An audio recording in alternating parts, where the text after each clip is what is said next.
Welcome to today's episode of the Gem series. Today we have a very special guest, Pamela James. Pamela is an American designer who received a degree in the arts from the University of Georgia in Athens. She is a self-taught designer who has redesigned clothing since her teens. In her early 20s, she experimented with smocking and pattern making and was introduced to textured fibers and the limitless ways to use them. Through the design process, she discovered that dressing a woman's body should be less cumbersome if the fabric maintained a certain weight and flow. This inspired her to create a line of timelessly elegant pieces that reflect a modern woman's style and sophistication. What I found fascinating about her company is that they sponsor a group of women who were once entertainers of the monarchy of India. After the monarchy fell, this group has struggled finding a skill set and is one of the few villages that celebrate the birth of a female child, as she'll provide income for the family through prostitution. Her company is dedicated to stimulating textile job growth and providing vocational training through financial support, eliminating the economic need for further exploitation of women in this region. Pamela's newest initiative is to get 100 million people to dedicate themselves to only buying 20 items of clothing a year. This impact would cut down the production amount by 2/3. Pamela has always been movement-oriented and has spent her life making other people's even better. I was honored to get to hear her stories, and you will learn so much. All right, everybody, welcome to today's episode of the Gem series. We have a very special guest here, Pamela James. And, just to give you all a little bit of background, Pamela has constantly been challenging the way that fashion happens, seeking to do everything from making the manufacturing process more sustainable, learning how to create jobs that can actually improve people's lives, and also creating garments that are stylish and versatile. I could harp on forever, really, about Pamela, but beyond this, she actually is starting a movement right now to reform the way that we buy clothes and is seeking to gather 100 million signatures of people committing to buy no more than 20 articles of clothing per year. Her companies are called Paloma St James and Buy Better Forever. Pamela, welcome to the show. Well, thank you so much. I want to meet that lady, Pamela, that you're talking about. Well, thanks so much for inviting me down, and thanks so much for, I don't know if I looked yesterday. Did you have a chance to sign up for the cause? I actually wrote a note today that I need to sign up as soon as we're done. So good, excellent. Yeah, as somebody that's been a CEO of your own fashion brand for a really long time, could you just tell the audience a little bit about what your kind of current mission is? Okay. Well, it's really been a journey more so than a mission. It turned into a mission. So the journey began wanting to really simplify what women were wearing. I really wanted to really empower us. There's no man sitting at the boardroom worried about his button or his pants or his blouse. It just doesn't happen. Sure. But in our world, there are a lot of women who are sitting there worrying about those things. So I started studying fabric to figure out what could happen so that women could be as comfortable as men. Because, when you're on your A game, particularly in a board meeting, you need to be able to think clearly, and you don't need to have 1% of your brain worried about your pants or, and then Sure. there's a confidence issue that comes, especially if you've gained weight, and you've got, a little bit of a, flub that's hanging over you, and you're really in an intense meeting. All of you didn't show up because you've got this constant reminder of something that you're not happy about. So in order for us to all show up and be really to level the playing field, I started studying fabric and found a fabric that could do all of that for me. Well, the other thing that I wanted to do is that, like men, I wanted to simplify our wardrobes. Men wear suits, and that's fine. But I still think we could be beautiful. So the journey began there.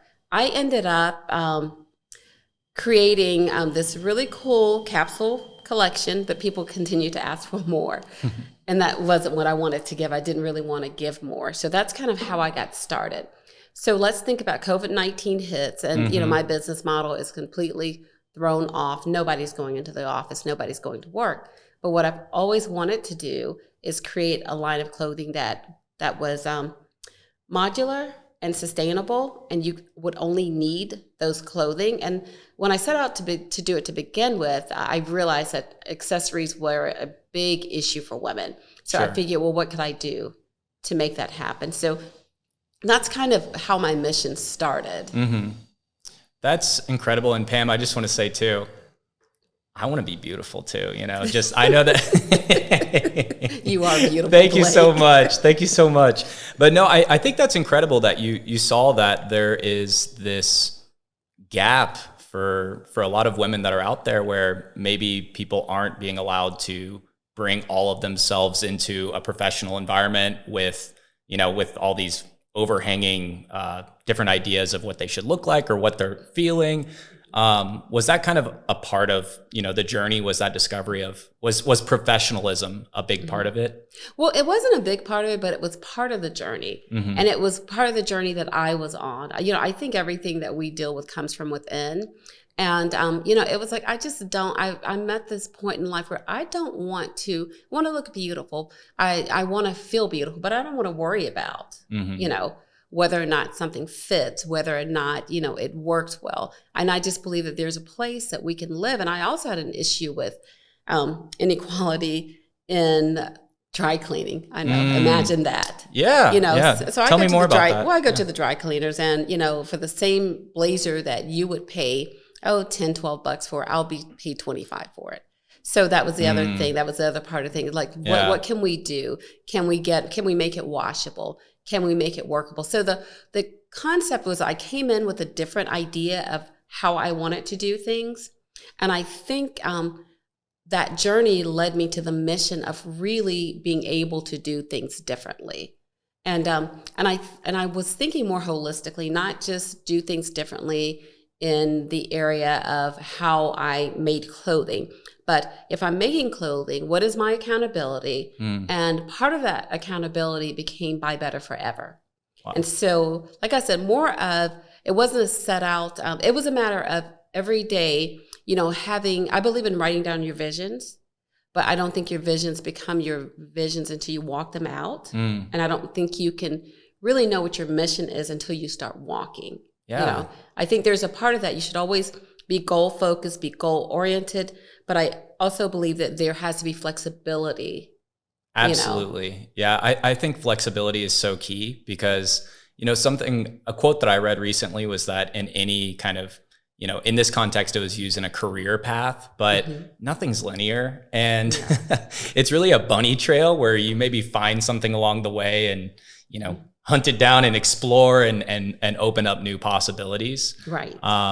With that, I'd be curious though. It seems like you've always been really adaptable, even down to your, the clothing that you've made.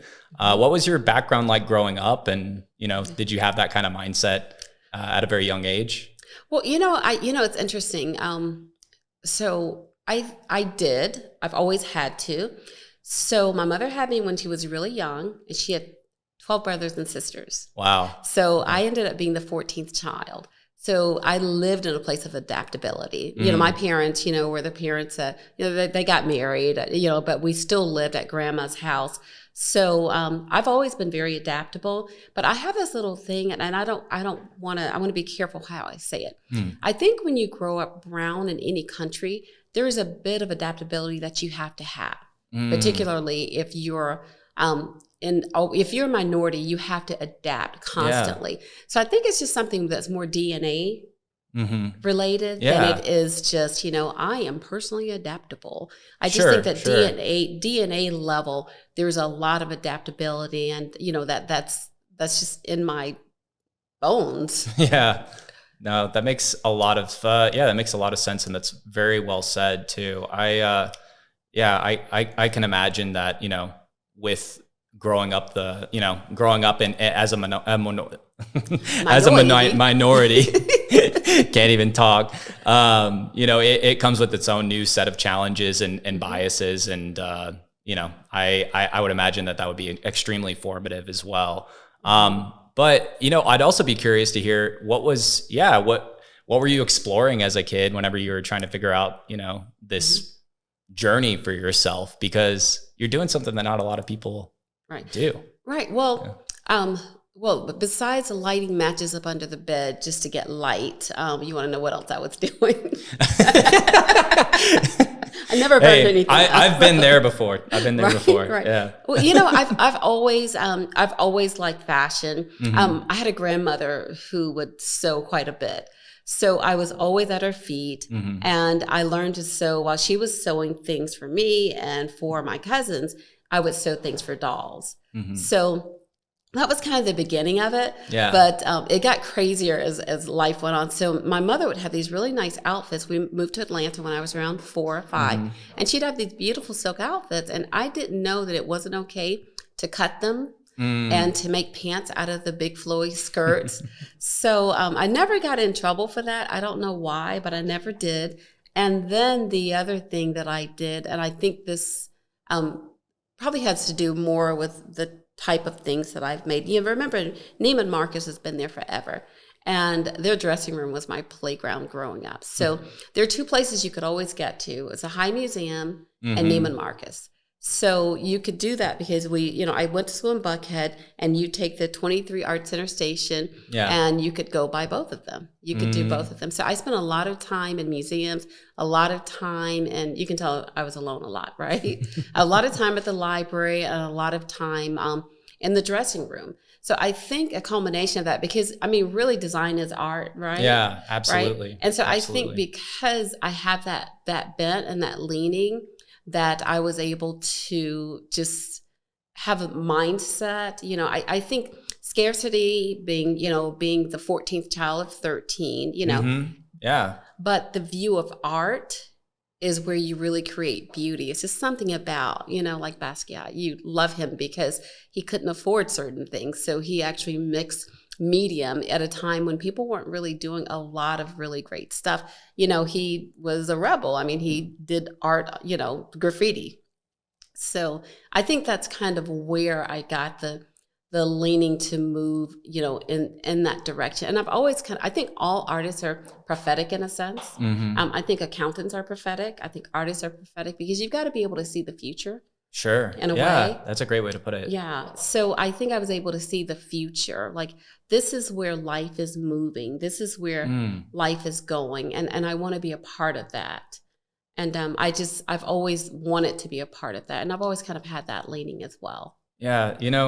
And something I always see in entrepreneurs or artists is this ability to hold on to this almost childlike curiosity and just be, there is a prophetic nature to it, but I also think that I always find it really fascinating that a lot of people, it's almost like being perpetually, I wouldn't say dissatisfied, but perpetually, I think curious is the best way to put it, because you're always looking for whatever the next thing is out there, and that carries so many people. Many people. And you got to be a little pissed. You're right, because you got to be a little pissed about the way things are. Yeah, absolutely. So there is some stubbornness and some dog. And I approached a couple of people to try and do this some years ago.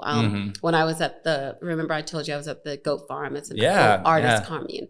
So I approached a couple of people to try and make this happen, because that's the perfect environment to make that grow. And I just couldn't get it moving, Yeah. So, COVID just kind of pushed me back in a position where it was like, I can really explore my what ifs now. Yeah, absolutely. I can get that done. It kind of opened everything up, in a sense, after kind of, it gave everybody a lot of time to really reevaluate what they wanted to do for themselves, I think. Yeah. So I guess early on, what were some of the initial challenges? Is because, it's a tough field to break into, what were some of your initial challenges getting started on all this? Well, the reason why I was at the goat farm, I'll explain that to you in just a second. Yeah.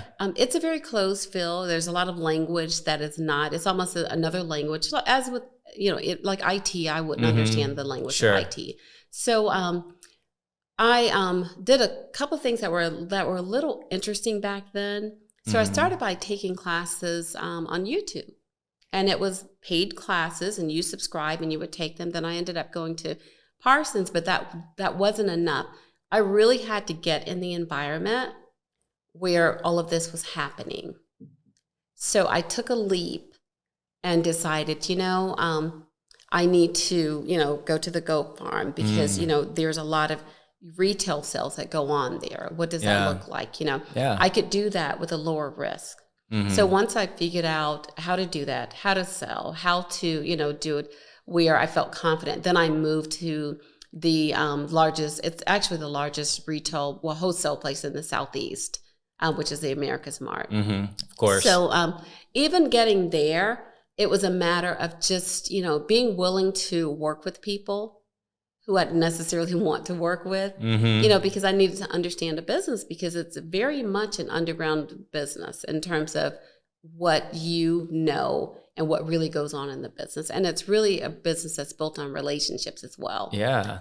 Yeah, So, absolutely. How did you start figuring out what skills you needed to gather to get this stuff done? Again, those corny YouTube. This is before it was YouTube is cool. great. YouTube is amazing, but not 12 years ago. You know Yeah, what I mean? yeah. Right. So we've evolved. So not 12 years ago, if you told somebody that you were taking classes on YouTube 12 years ago, you were like, what? What are you doing? So until I got my certificate from Parsons, I kind of kept that, You're like, that's where they have the Charlie bit my finger video or whatever.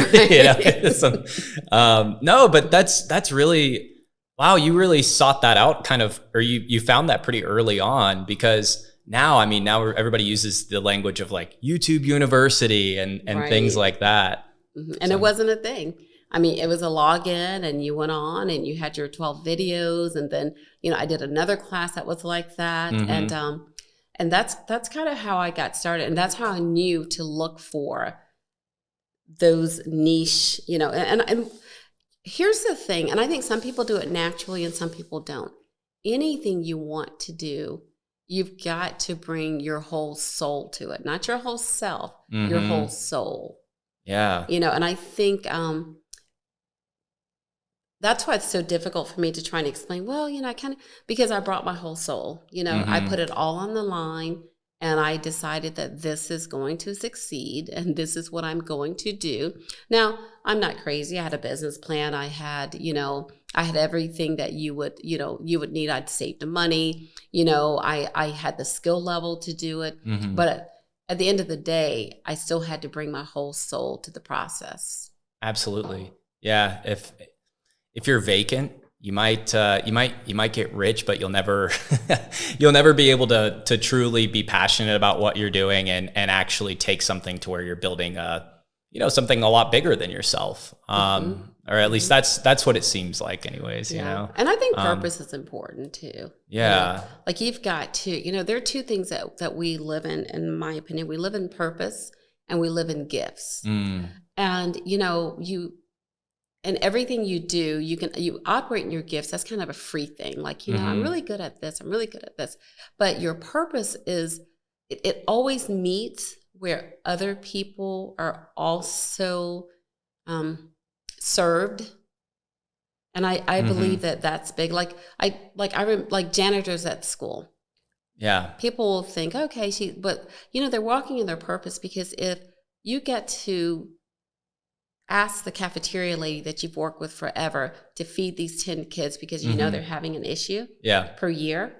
You know what I mean? Yeah, that's a purpose. That's a huge purpose. That's right? big. That's big. So you leave that job, you feel satisfied, know? And I just think that, those are you have to make sure you're walking in either your gift, which is, maybe a little easy for you, maybe fun, and your purpose when you make a decision. How do you return back to your purpose and, reacquaint yourself with that every so often? Do you have something that, I know everybody kind of has their different ways of doing that. It might be literally writing it down or anything, but I'd be curious what you do. Yeah. Well, I'm really big into meditation. I love meditation. So that's one of the ways that I recenter myself. And I don't think of my purpose as some big thing at the end of my life. I think of my purpose as this moment right now, this conversation is meaningful, and I'm here and I'm present and I'm showing up for it. And that means that it's purposeful. I could do a whole podcast about just that right there. Right? I don't know. It seems like the secret in a lot of ways is tapping into the present. And, finding meditation has been something that's been massively helpful for me, and remaining, focused and giving myself kind of that mental reset needed to find space to execute on other things that I'd like to execute on. Yeah. I think that's really, really key. Have you ever done any of the, not to get too sidetracked, but I'm curious, have you ever done any of the like retreats or anything like that? Well, I have, but the retreat that I did was kind of brutal. So I did this retreat where it's called OHI. I mean, I can plug them. It's Optimum Health Institute. There's one in San Diego, there's one down in Texas. So I went to the Texas one. So what they do, you drive up there, because it's way up in the mountains. So they take away like all of your good food or your box food, and you're going to eat raw for the week. Wow. Not only are you going to eat raw, you're going to learn how to meditate. You're going to learn how to chant Gregorian chants. Wow. So you're going to do all of these things. So it's really interesting because, so the first night you're there, you're like, I don't want this. I don't eat that. That's not nice. Yeah. And around the third day, your whole primal self comes into this existence. So you're sitting there. The first day you're here and you're very polite. Second day, you're a little bit more relaxed. Third day, you know your table, you know what they have and what they don't have.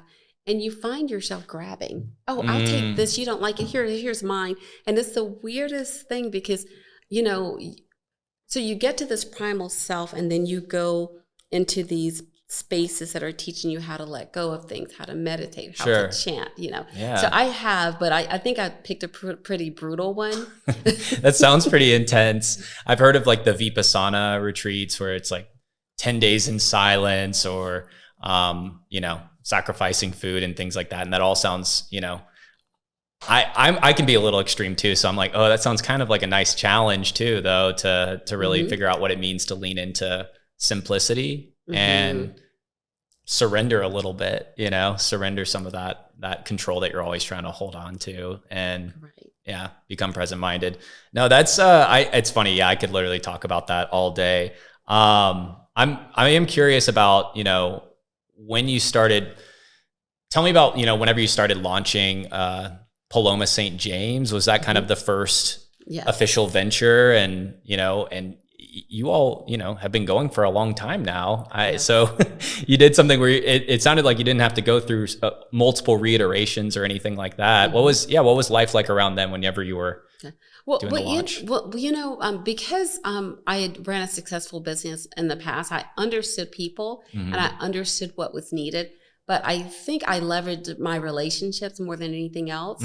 So rather than trying to a whole bunch of, marketing that wasn't affordable, I launched during private school auction time. So most private schools, especially in this area, they have this auction and this dinner or, it's a fundraiser event essentially. So what I did was I leveraged that. I gave away a package which included like a free outfit and something, and I guess they packaged it somewhere else.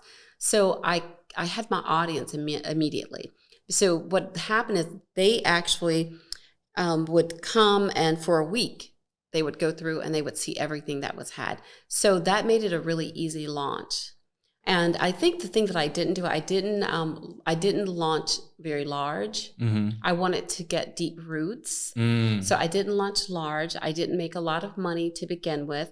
I stayed small, and I'm still fairly small, but I stayed small and I grew. To me, reputation was more important. Quality was more important. And I grew in those areas in a very slow way. And I think that was pivotal to me being able to be around. And then I had an opportunity to, I guess, that leveraging of relationships. And actually this wasn't a leveraged relationship. So my husband and I were at the Ritz-Carlton one night and we had stayed out way too late and we thought, let's just get a room here. So we get a room. So, we, have the clothes on we had yesterday. I think, so it was, a little interesting, but it was just, so I was in the lounge and it was just like, why wouldn't I go downstairs and ask their buyer? I asked the guy in the lounge, is the buyer here? And the buyer was there. So rather than wait until life was perfect and, my hair was perfect because, I've been out, I cleaned myself up as best I could. I went downstairs and I talked to the buyer and she says, what do you have? I said, I have dresses like this. And she said, oh, she gave me an appointment. Wow. And that's all I needed. I just needed an appointment. And rather than try and recreate that will, I said, okay, I sold there until they closed the facility at Ritz-Carlton Buckhead. Mm-hmm. But what I did from there, I just followed that. It's like I've got a good thing going here, so let me move through Ritz-Carlton's. Okay, so I've got a good thing going there. Let me pick up shows, you know, during those times. So I think I really, that's not how I would have launched. I would have wanted to just go on my perfect launching program was to go online, go on Facebook, and I did a lot of that as well. And go on Facebook, Instagram, and just keep throwing out images until something would stick and paying for advertising. But I realized, they always say use what's in your hands. What's in your hands? Yeah. And that was in my hands. So I think I did a much better job launching with what was in my hands. No, that's I think something that everybody should consider. And if we just break that down a little bit, you identified your lowest hanging fruit. You identified, these people that you could rely on, identified your own strengths, and went after it and made roots with a very, niche group of people so that you create raving fans of, what you do and who you are. Because I feel like you always want to start with people that are, they celebrate who you are as a person, right? From the beginning. Yes. There's a lot of power in that, I think. I think there is too, because to me, they're your amplifiers. They're the people who will talk more about your brand than you can ever speak about it. And I think, we were talking the other day and you mentioned something about visiting India for a little bit of time. Yes. I'd love to hear, I don't know, that just got me so excited thinking about that. I was cheesily thinking about Eat, Pray, Love, and so I would love to know, what was your time like over there? Well, that was a really interesting time because I really went to look for fabric. That was my main goal. I went and I thought, I'll find some beautiful fabric. Maybe, I like my manufacturer in the US. So, I thought, I'll find some great fabrics, some great silks. Yeah.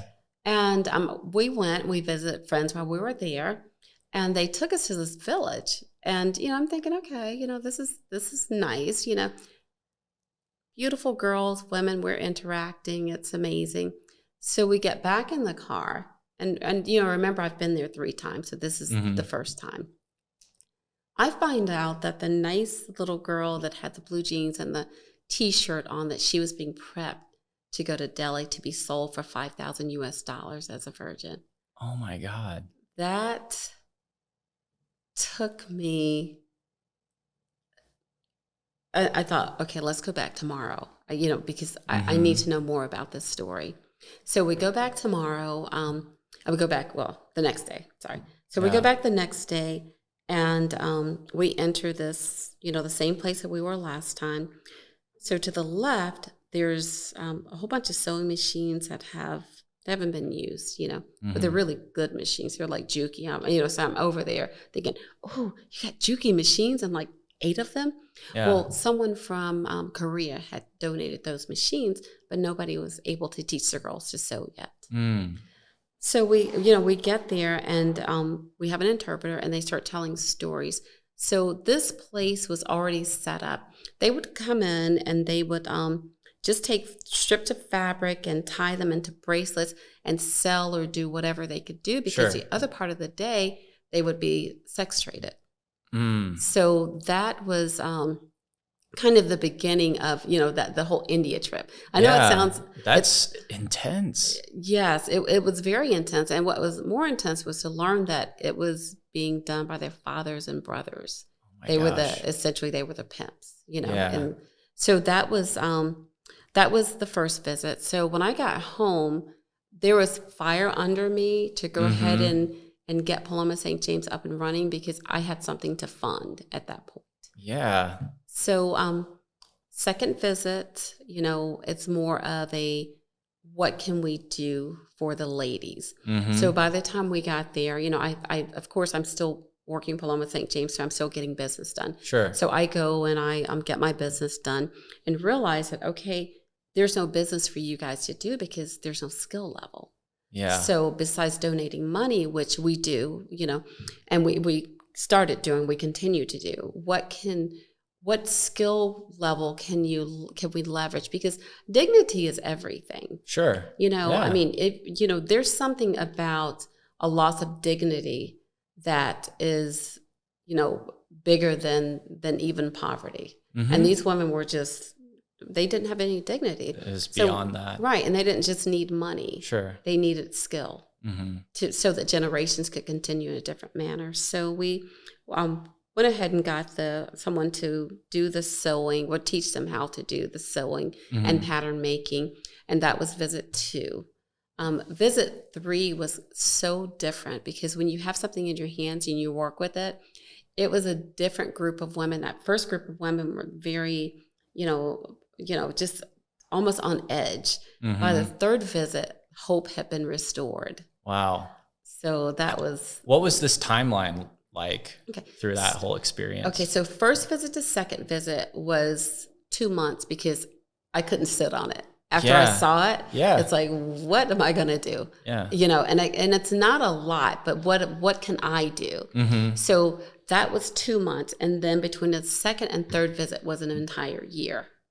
Oh my gosh. So you're telling me in just a little over a year, you were able to empower these women to be able to, have a job and restore dignity. And, I mean, that has generational outcomes. And that's what I think of it. It's like, that's a legacy outcome. Now, let me be clear, there are partners on the ground in India who are smarter than me. They're better than me, but, I'm able to be a part of it here. Yeah. Yeah. And, talking about like purpose and everything, it's just kind of interesting how things unfold. I mean, you were just going to shop for fabric and then this whole other world became revealed to you. And I don't know, I think that those are the moments where you have to be brave and make a decision of, am I gonna do something about this? Right. Right. And why do I do what I do? Yeah. See, in India, I met my purpose. I met the purpose for Paloma St. James. Yeah. Because, it's really interesting.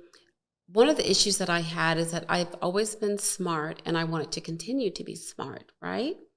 Fashion's not something that we look at as being smart. It's shallow, it's pretty, it's all these adjectives that are just not positive. And I struggled, honestly, with feeling, knowing that this is something I'd love to do, but do I really want to unveil and reveal this side of me? You know?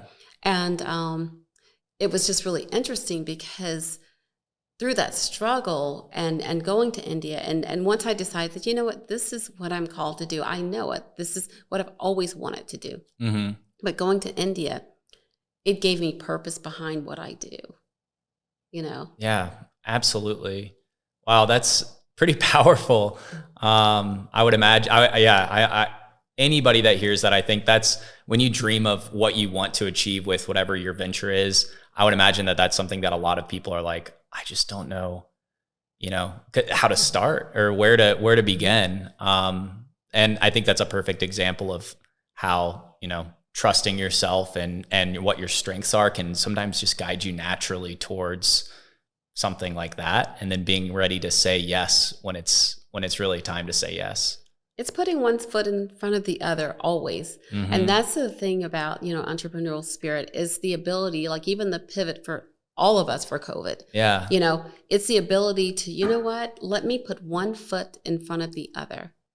And, and intentionally, not just, but intentionally with a plan, and eventually you'll step on that step, Absolutely. So Paloma St. James, you obviously were, making a huge impact. And I'm just curious, how did COVID kind of change things for you? Boy, how did that? Mr. COVID. I think we should call it Mr. COVID, because there's no way COVID is female. I think it's only a man would cause this kind of trouble, I think. Right. So, well, let me say something good about Mr. COVID. So I was in Milan when everything started, when everything blew off. I was in the You're so belly of the international. beast. Well, I was there, and I went there right before things got really crazy. Didn't know they were going to get crazy. Mm-hmm. By the time I got back, things were crazy. But on the way there, I I couldn't find a little cute mask, but I knew people in China were wearing masks, and Yeah. because I do have friends internationally, I had a friend that was like, "Hey, wear a mask," like hint, hint. Yeah. So couldn't find a regular mask. I ended up like a Home Depot big gas mask. I have to show you a picture of that. It's hilarious. You're like So I have this preparing for end times. preparing for end times. I'm at I take a picture of myself in Paddington Station because I went through London because it's cheaper to go that way. Yeah. So and it's timestamped. So I'll show you the timestamp. I think it's like February 17th on it. Wow. So weeks before it really popped off. weeks in the before US, it really popped off. So let's just leave that there. Let's go to what you were asking me. So when I got back, I still needed to make one more show, even though it was crazy. I had a big show that was at Amelia Island that I committed to, and I brought back all this merchandise from Milan to sell. Yeah. So I went ahead and went to that show, and I had tons of shows lined up. This was going to be like the best year. I had this hybrid business model that was working beautifully. This was going to be the year. I was so excited. So of course the country shuts down. So at this point, remember my business model is hotels during large events. So there we go. That's what I'm thinking. I'm like, what did you do to adjust to that? So I, was of course in disbelief, and but I'll go back to that gas mask because I knew what was coming. Not that I knew. I followed what someone had told me, and I also followed the signs. There is this weird, wild, lion-like confidence that I had because I'm like, I knew this was coming, so I'm not going to be scared, and I'm not stopping. Yeah. So I really took that time to plan what's next, and like I said, I meditate. So I spent a lot of time meditating, like what's next? And I was thinking what's next for Paloma St. James. So I just, I'd moved my studio into my home. So I was upstairs in my office, and I'd had a little, my life is such a story, but an airline had come to me and they'd asked me to make uniforms for them. So that sounds really cool. That sounds like a really exciting opportunity. It was an opportunity, but the airline it was a regional airline, ended up closing down, but I ended up spending a lot of money on that project. Oh gosh. So I just put it aside, didn't worry about it. Yeah. But I started looking at that project again, and it made me think. So COVID made me think, what if? So what if I could really do this? Because my whole point with the airline was I'd already wanted to do a project like this. So they just gave me an opportunity to jump on it. So it was, like I said, half undone because the lady called me and said, it's a no-go. So don't keep moving forward. So I had this project where I had things zipped out, buttoned out, because my thoughts at that time, culminating with what I wanted to do at the goat farm, was that this is my opportunity. If you fly from California to New York, you can take your sleeves off. You can put them on, Whoa, yeah. So I already had that in motion, but like I said, when that project died, I just threw it aside. So it gave me an opportunity to, like I said, meditated a lot. And then, I started thinking, okay, what's next? You know what I mean? Yeah. What's next? And I figured, I'm not going to any hotel anytime soon for sure. So what is the next move? So I just, sat down and I wrote out, a plan like this is what I want for the company. I prayed about it, and I just started with this sheath dress, and I started cutting up stuff, and ended up with this big pile of stuff in my office from being cut up and put back together. And I started there. And, and just continued. I figured, okay, I can do this with a sheath dress. This is possible. Yeah. So I went to a blazer. I figured okay, I can do this. And then I thought, let me try something more challenging because we had a lot of downtime for COVID. Oh, absolutely. And then I, start working on that reversible wedding gown. And that was, I thought, okay, That's so cool. And then, so you started seeing like, oh my gosh, I can really create something that's versatile, and it had some time to experiment. And, what I love about everything that you've said is, it seems like you're always looking around the corner. Yeah. I don't know. You're always like, okay, let me see what's poking around the corner to see what might possibly happen next. Right. And that's such a great quality, I think, that a lot of leaders have, is that they're able to figure out, hey, I have to prepare for every possible scenario.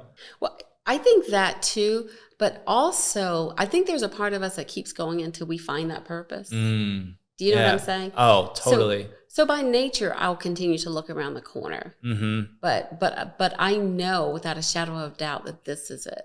This is my journey. This is a culmination of what I have been working on, and just really talking about the journey in this manner lets it unfold. Even the disappointing parts of COVID, the disappointing parts of putting all this money into this little tiny airline, and they could only order like 70, but I get to play around with something that Yeah.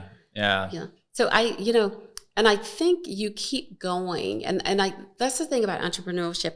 Things like COVID can happen. You're going to open a company, and then you've got to pivot. And I think people continue to do things until they find their purpose. I think we all are, whether or not we talk about it, we're all looking for that purpose. Absolutely. So how did the purpose change a little bit since COVID? No, it didn't, because remember, I've told you earlier, I always knew that I wanted to do something more. Because remember, once I did Paloma St. James, and it was great, people still wanted more. Absolutely. And I tried to satisfy that by going outside the country and picking up really cute, cool things and matching it with Paloma St. James to give them that more.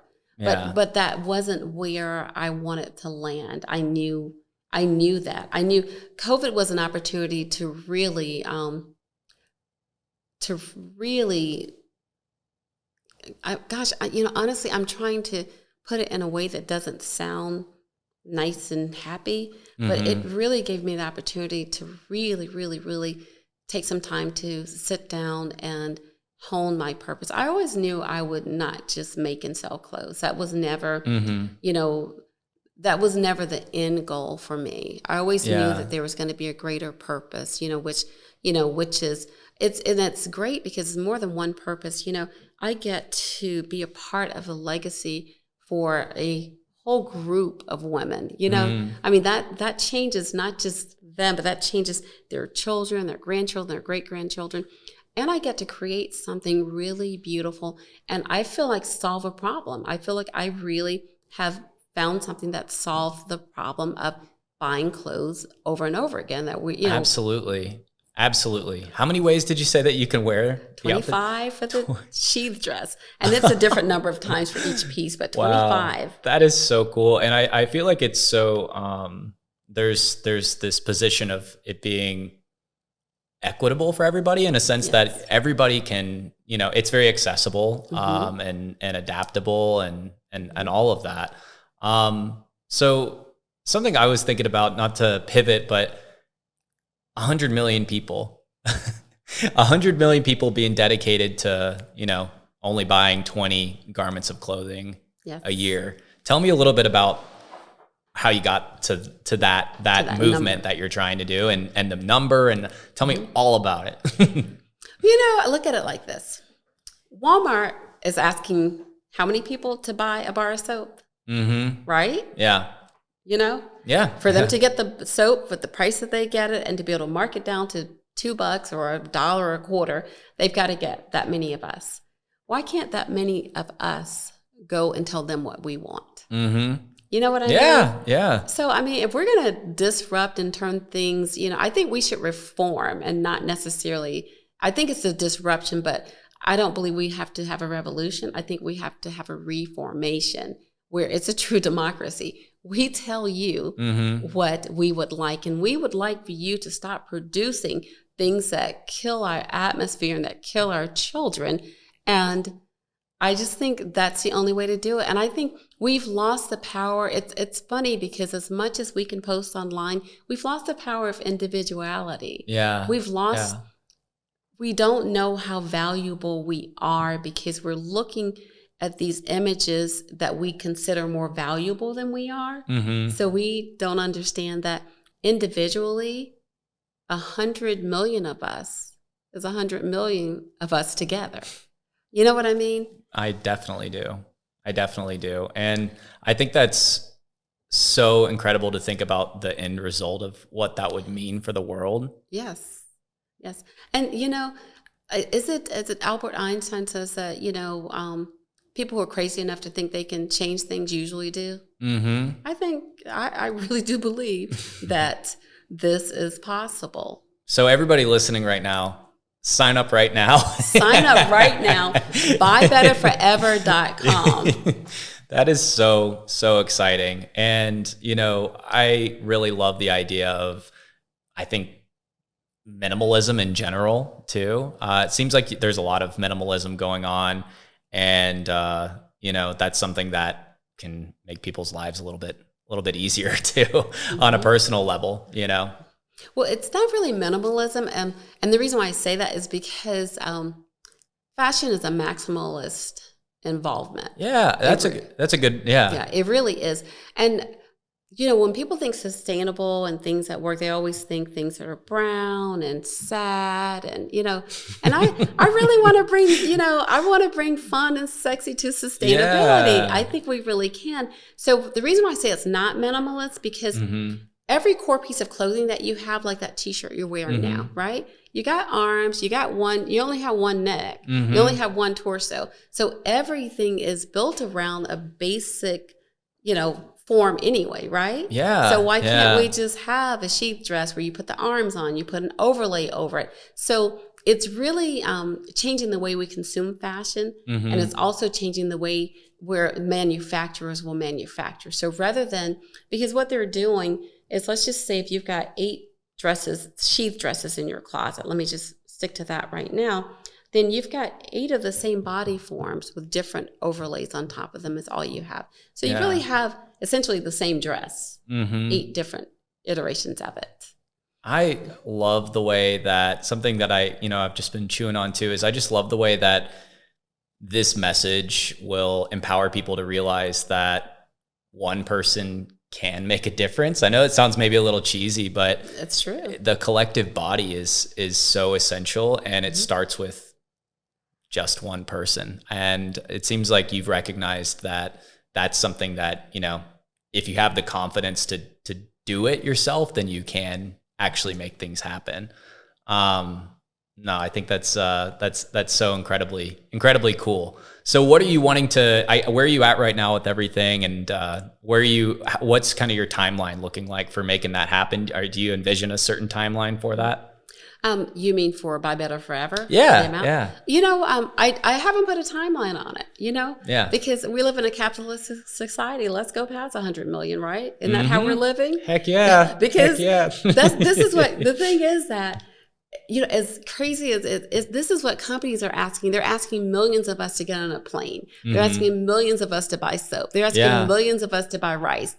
They're asked, they depend on us individually, right? So Absolutely. They believe in us, but we have to believe in ourselves. Because they believe in us. They believe that we're going to walk out of here and we're going to get in a gas or an electric car because they already made it for us to buy. Yeah. They believe that I'm going to go and get me some sushi today, and they already got it off the plane from Japan because they know that I'm coming to buy it. Yeah. So that's the thing. They believe in us more than we believe in ourselves. You know what I mean? I do. I believe in 100 million of us. Because they Absolutely. do. Yeah. So I don't have a timeline. On that, that, that makes sense. Yeah, because I figure we live in a capitalist society. Why not go past 100 million? Yeah. And I think what's really going to help is that this is coming at a time where, climate change is, most people are understanding that it's real. Mm-hmm. You've got to remember SDG goals are going to be implemented in the law. Mm-hmm. So things are going to have to change. But if we can, so what's happening now is as people start checking for SDG rules and laws, you've got these governing bodies that want to tell us what to do. Yes. But the truth is that with campaigns like this, we get to tell them what to do. Yeah, it puts the power back in our hands. It shifts things. It really does. It really, really does. No, that's for me, it's funny. I laugh because I'm like, that's just the kind of stuff that I dream about, Yes. That's the kind of stuff where I'm like, oh my gosh, you've seen it on different scales with like even something as, people kind of trivialized it a little bit, but the GameStop buying of all the stock, and then all of a sudden people having to shut down the stock, the stock market just because of that. Right. And it just indicates that change can happen in that kind of way when people collectively work together. Yes.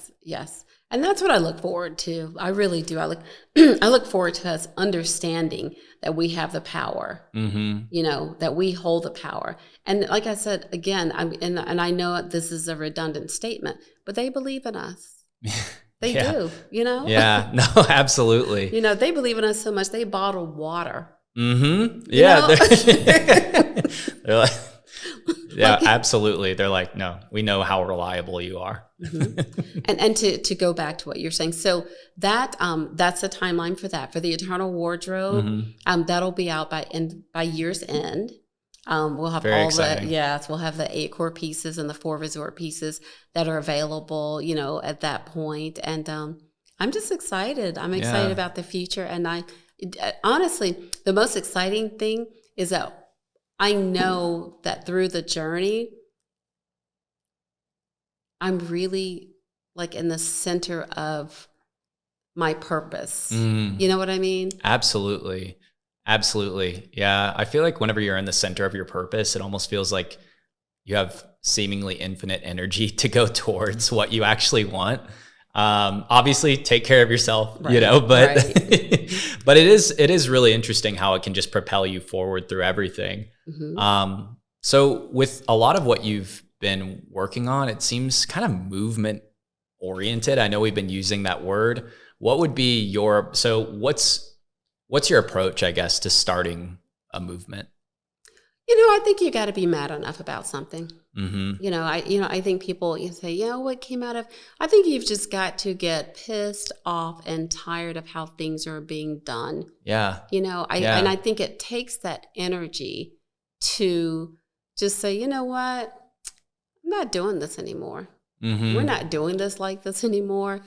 And, for me, it's just about really just understanding that it's not right.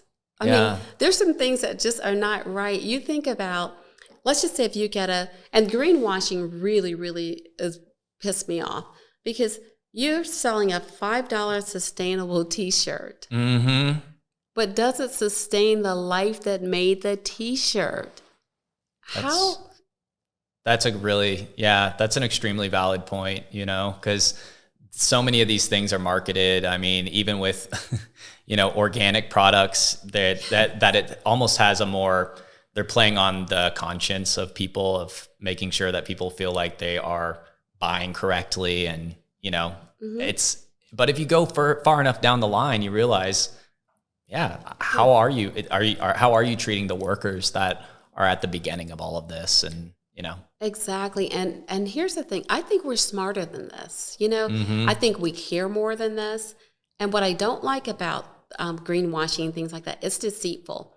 So you're not giving me the opportunity to make a good choice. Yeah. I don't even have that. If I'm walking in certain stores, I don't get the opportunity to make a good choice about the worker. I don't get the opportunity to make a good choice about the fabric. I don't get to make a good choice about the environment. Yeah. And I think that those are choices that we really should be given the opportunity to make for ourselves. Yeah. And I think about like with India, I know what it looks like when people aren't given a good opportunity to make choices for themselves.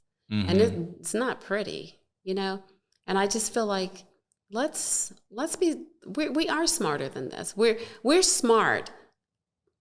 They're being deceitful, Mm-hmm.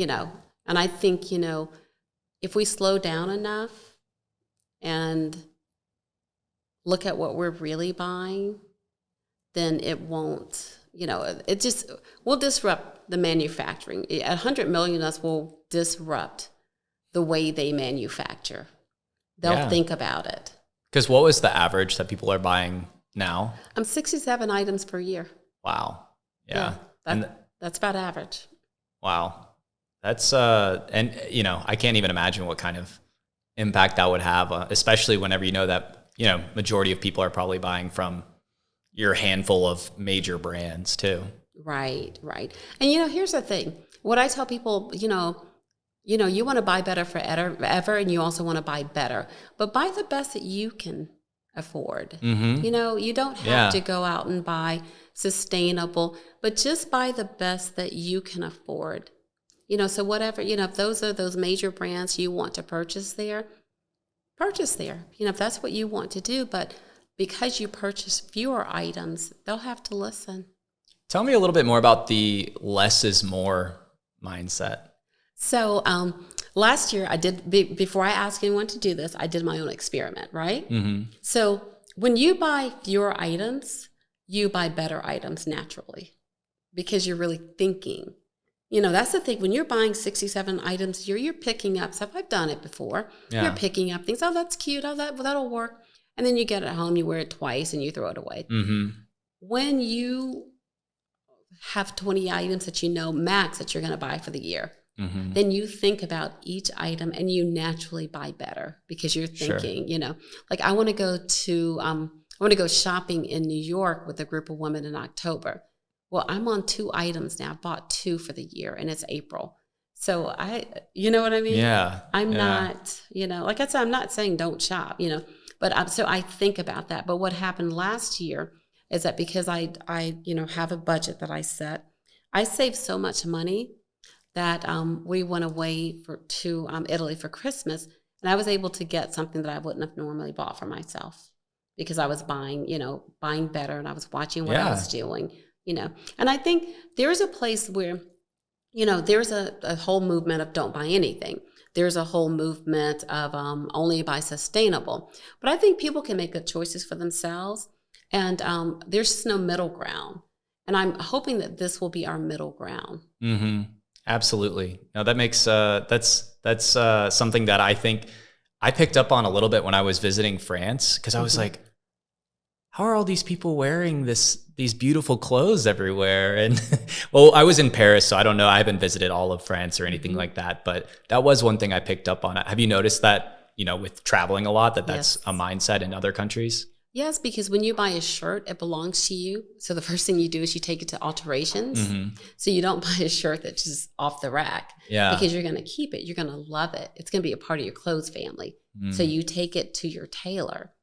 And it fits you perfectly. It doesn't matter if you're, an old man with a gut. It fits perfectly because you are loving that garment that you have, Yeah. And you can tell it wears differently on the person. I mean, you think about, Paris and most of the parts of France that I've, been to, people dress the same way. They're just dressed impeccably. Mm-hmm. Yeah, it is really interesting. That was a mindset that I was like, or something that I noticed about the culture that I thought was really interesting. So what does a typical day look like for you?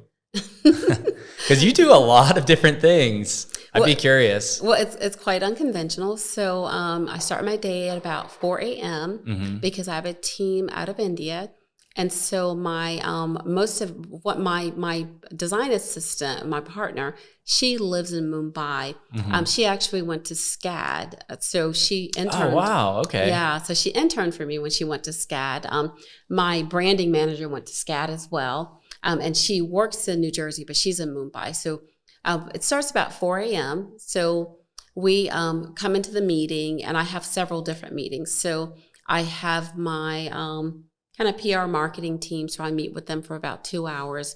What are we going to do for social media? What are we, doing for our websites? We're clearly working on both websites. So Buy Better Forever is up, but we still have to continually update, information that's coming in, what's the latest fashion that's coming here. So we do all of that. And then after those 2 hours, I'll go in with manufacturing.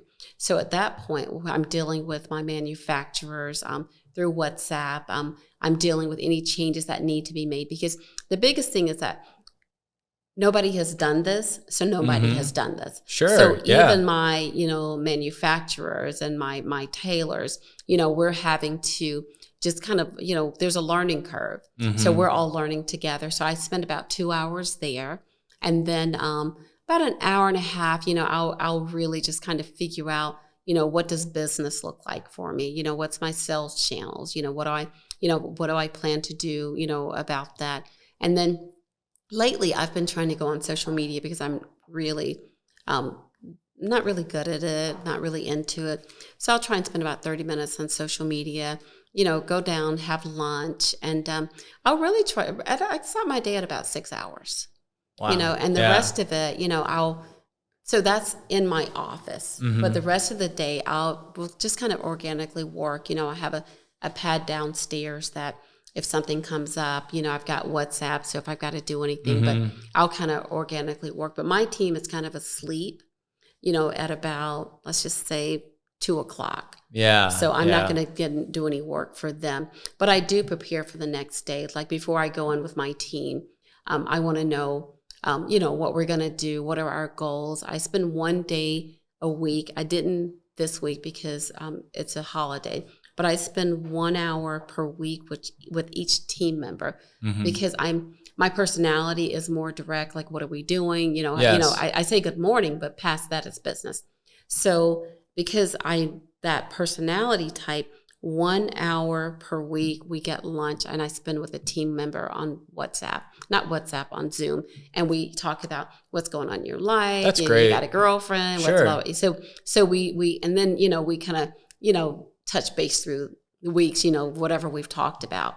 So I try and make sure I do that, because my work style and my personality is so direct, and especially in work, can just be so centered, that I make sure I remember the individual, Absolutely. No, and a few things there. One of them is that it seems like you're really good at identifying what your strengths are and leaning into those. What would be your advice for somebody that's trying to maybe uncover that? And because it's so essential, I feel like, to figure that out. It is. And, I think you almost have to bump your head on that one. Because, as a small business, the first thing we think about is saving money. Yeah. So when we're saving money, we're not saving time. And sometimes you've got to do it. Like I had to do my first website, I just didn't have $5,000 laying around for somebody else to do it. So, and I think it's important to bump your head, because you always need to know what's going on in your business. You need to be able to, at an elementary level, handle everything in your business until you get past, 15 people? Sure. Then you've just got to have those trusted people, but you do need to have your hands everywhere. Yeah. And I've seen it done both ways. I mean, if somebody couldn't get something done in our team, I have an elementary enough knowledge to actually get it done.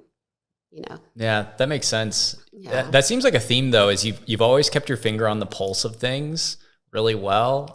You've tapped into channels that people weren't using. I think of YouTube, like you were talking about earlier. Yes. What's driven that mindset to just always kind of know what's out there and get ahead of it? Well, I think honestly, because I grew up disadvantaged, I think the thing is that when you grow up disadvantaged, but I grew up, I have a really interesting background. So, Black girl from the South. Yeah. Mother was young when she had me, but she was a Baha'i. So a lot of international, a lot of Middle Easterners, a lot of converted, people from other religions. So very international, Black, white, Middle Eastern. So I think that has something to do with how I think. But I think growing up disadvantaged and always going to a really, really amazing educational system, I've always had to adapt, and I've always had to keep up, and I always felt like I had to be on the cutting edge. You know what I mean? Yeah. Like, I've got to really, so my stamina is, it's going to take me an hour and a half to get to school. So I got to get up before you get up. Yeah. You know what I'm saying? Absolutely. I don't have, the Encyclopedia Britannica at home. So I've got to go to the library first. Yeah. And I can't buy that book. So I need to get to the library before you get there and check it out. So I think just I never thought about that. That's a really good question. But I answer like I do most things. I answer from my heart, and I think that's why I've just always had to have that. And so now it's so natural. You know what I mean? Like I'm not trying to think, and I do vision boards, and I do have 1 year, 2 year, 3 year, 4 year, 5 year plans. But I think I'm always ready with the plan B by nature. Yeah. Yeah. So taking that as something that somebody else could apply to their lives, I think it comes back to, you're like, hey, there's no excuses. There's excuses, but I guess my point is just like you said about going to, you're like, hey, if I can't buy the book, I'm going to be the first one to get to the book in the library, and figuring out an avenue to make something happen for yourself, and almost having an abundance mindset of thinking, hey, it's out there and I'm going to find a way to get to it. Right. And I think as an entrepreneur, you have to remember something. People are going to be smarter than you. They're going to have more money than you. They're going to be better looking than you. They're going to have more resources than you, but don't let them outwork you. Absolutely. Yeah, absolutely. So what would you tell somebody that is starting to go down the same path that you are? Is there anything that you would say to a version of yourself, when you were just starting this journey? Well, I think that all journeys are spiritual, even your work journey. Yeah. I think they're all spiritual. So I think whatever, I'm personally a Christian, but I think whatever you believe in, that if you decide to take a journey, you need to lean into that first, because I tend to have a lot of friends. I have friends who are Baha'is. I have friends that are, Buddhists. I have friends that are, but at people who lean into their faith in my little world have just always done very well. Yeah. Because they have a compass. They know where they're going. Yeah. I think that makes a lot of sense, because if you're trusting the whole world on your own shoulders, that can be a pretty big burden at times. Yeah. I think that too. I think you just have to, I think that's the first thing that you lean into is your faith. And the thing about meditating, when I say your faith, I think more meditative as well. Something about meditating that you've learned this, I'm sure, in your practice. So have you noticed that you're able to, like when you're going to, really get upset about something, that practice of meditating and bringing your mind back to center allows you to bring your whole self back to where you need to be. Absolutely. Because you're practicing that, And so I think take care of yourself. That's something that I have not done very well. And I don't know if it's COVID, it's the past year. I have had a sick parent. So I've had a lot going on. Yeah. But I think, take care of you first, because if you don't take care of you, then you're not going to be there. You know what I mean? Absolutely. And when I say outwork, I do mean outwork, but I mean use your brain. Yeah. You know what I mean? Like levy the resources that you have. Think about the people that are in your circle. We tend to always have peers in our circle, right? Yeah. And I think the first thing is that make sure you have mentors in your circle, and, be kind to every person that you meet, because you never know when you need to walk back through that door, and you never know when you'll need that person. Just be kind, and not because you need something, but just be kind. And I think there's just something about particularly entrepreneurship, and you said walking in abundance, that kindness is a way of walking in abundance, because, that means you're happy even when you don't want to be. You're nice when you don't want to be. Absolutely. Yeah. And I think those abstract things are important. No, I totally agree. I think that it's so essential to do everything that you do. And, I think our audience just got a lot of really great wisdom from you. So I really appreciate you taking the time to share with us today and go over all of that. And, you know, for everybody listening, please sign up, join and be one of the first 100 million. Yes. And I'm going to be pushing for 200, 300, 400, and 500 million from there on out. Pam, with closing out, is there anything at all? I know we've talked about your movement that you want everybody to join in on, but is there anything you want to plug at all, or anything at this? Well, buy better forever. I know we keep talking about that, but I think at this point, buy better forever is a game changer. Mm-hmm. We can change the world that we live in. We have to. We don't all want to walk around in oxygen masks, because at some point that's going to run out, Yeah, absolutely. So, sign up for Buy Better Forever, get your grandmothers to sign up for it, get your mothers to sign up for it. And I think that's it. But thank you so much for inviting me. It was an absolute pleasure. I had a lot of fun. I did too. We'll have to do it again sometime. Yeah, so. for sure, for sure. All right, everybody. This was the Gem series. Thanks, Pam. It was great to have you on. Well, thank you. Thank you for joining us on this episode of the Gem series, the podcast for anybody dedicated to investing in themselves. If you'd like to see the resources mentioned in this episode, learn more about what we are up to at Rocket Level, or come over and join our team, just click on the links below. Until next time, this is Blake Chapman, and remember to be awesome and do awesome things.